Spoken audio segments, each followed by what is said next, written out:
Welcome to Teachers Out and Loud 2025, a podcast brought to you by students from a teacher training college in Escobar. In each episode, we'll explore the world of education from the perspective of future teachers. Join us as we discuss various topics related to teaching, learning, and the challenges and rewards of this novel profession. This episode is called Expectations and Realities of Teaching Practice, our first steps in the classroom. I am Julieta and this is my classmate Franco. Today we talk about what we expected before our teaching practices and what really happened. Because the gap between our expectations and the reality of practice can be vast. But having some preparation is still better than going in unprepared. Exactly. So, if you're about to start your teaching practice or you're going through it right now, stay with us.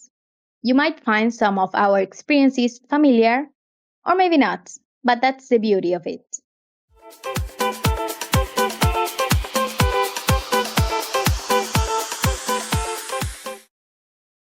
So, for our first segment, we are going to talk about our expectations.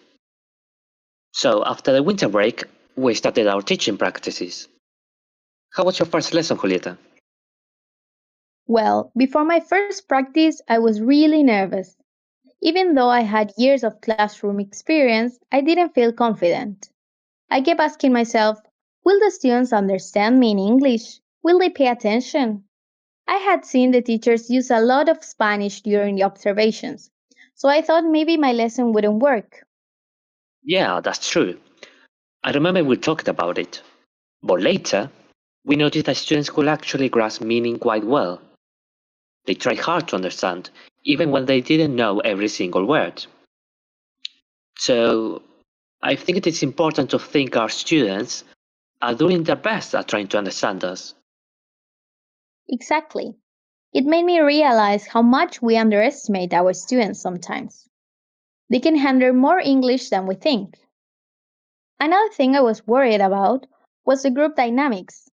As there were mostly boys and only 3 girls, I wasn't sure how I could manage them. Luckily, observing them beforehand helped a lot. We already knew who needed extra support, who got distracted easily, and who liked to take the lead. That gave me some confidence. And what about you, Franco? What were your expectations before your first practice? Did you feel nervous too? Definitely. It was my first time delivering a lesson to so many children at once. So I faced a few challenges.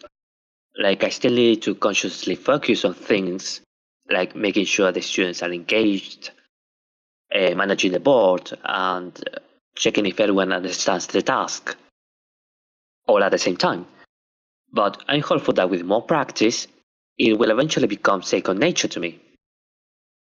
Yes, it's like you're thinking, speaking, and problem solving all at once. Exactly. I still need to do many of those things consciously, but I'm hoping that with more practice, it will start to feel more natural, like a like a muscle you train over time. So, in short, our expectations were mixed excitement, fear, curiosity, and a lot of self doubt. And hope, because even when we're scared, we really want things to go well.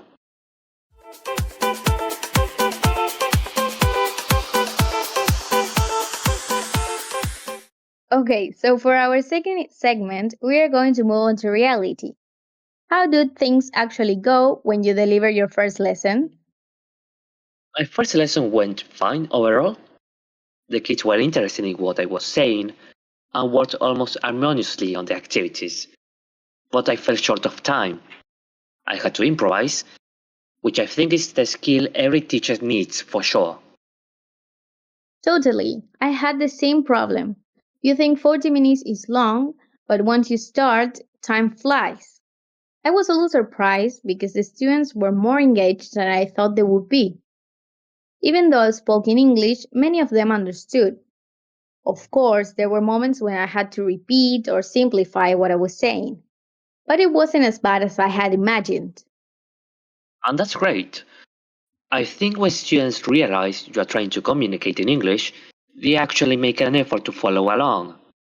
It's like they mirror your attitude. If you seem confident, they will respond positively.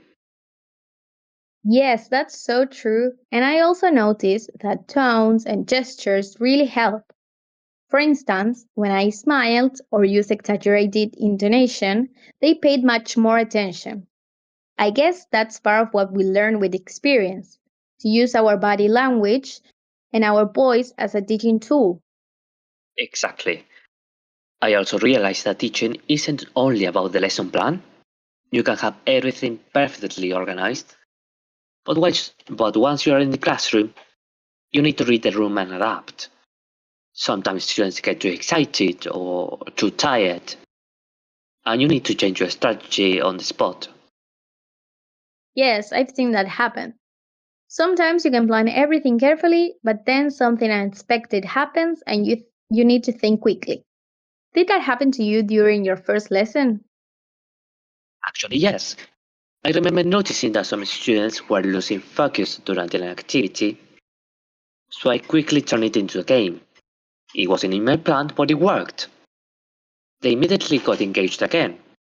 That's something I wouldn't have thought of before the practice. Did you feel your expectations match reality, or was it totally different? Well, my expectations helped me grasp the bigger picture, but when it came to focusing on the specific details of the different relations within the classroom, reality hit me harder than I expected. With 15 students, you have like 15 individuals constantly interacting, both actively and passively, and you can see how one person's mood or level of interest can influence the others, and vice versa. Yes, exactly. It's like a chain reaction. One student's attitude can totally change the atmosphere of the class. That's something you don't fully understand until you experience it yourself.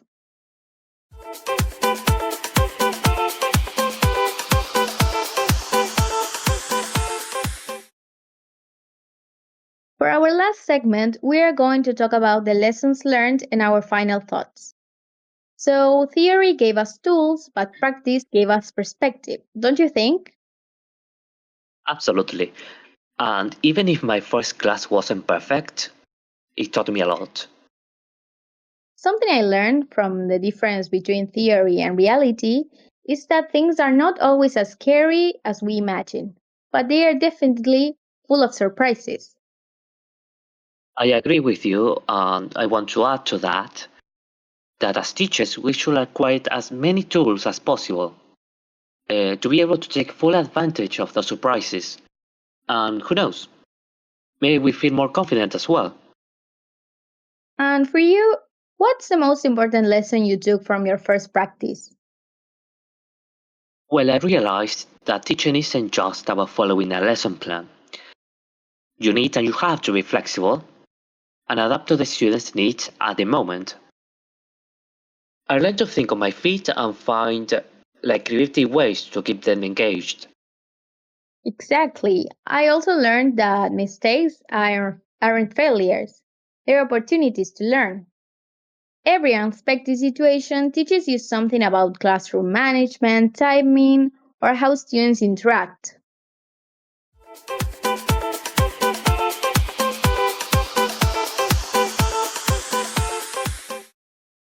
So, this is all from us today. If our experiences resonate with you, please leave a comment. We can all learn from other teachers' experiences. Yes, that's right.